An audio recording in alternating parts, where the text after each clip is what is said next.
તો ગાઈસ બારે વરસાદ ચાલુ છે અને અમે મતલબ કે અંદર રેસ્ટોરન્ટના અંદર ખાવા માટે આવી ગયા છે. તો દેખો રેસ્ટોરન્ટ પૂરું ખાલી છે. કેમ ખાલી છે ખબર છે કે બીજું કોઈ પ્રોબ્લેમ નહીં, વરસાદ ચાલુ છે ને એના માટે બધા મતલબ કે વહેલું વહેલું ખાઈને જતા રહે. તો ગાઈસ અમે બહુ લેટ કર્યું છે.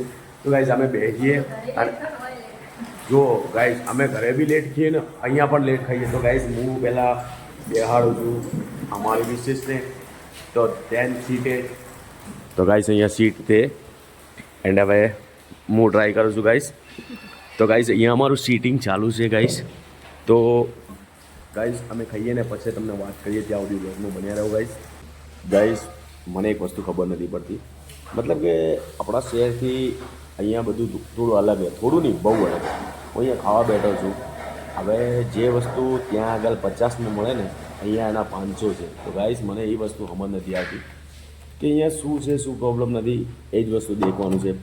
હોટલ બેસ્ટ છે, બધું બેસ્ટ છે. દેખો રેસ્ટોરન્ટ બી બેસ્ટ છે, રેસ્ટોરન્ટ બી બેસ્ટ છે. બધી વસ્તુ કેવું છે, રેસ્ટોરન્ટ સારું લાગે. હા, તો ગાઈસ રેસ્ટોરન્ટ બેસ્ટ છે, બધી વસ્તુ બેસ્ટ છે. તો ગાઈસ વ્લોગમાં બન્યા રહેજો, તમને આગળ પણ હું વાત કરીશ.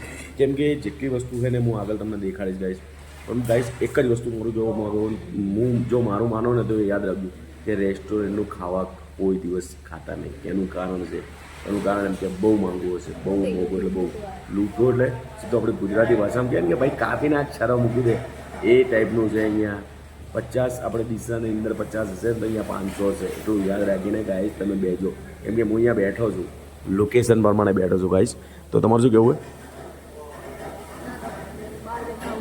શું કહેવું હોય?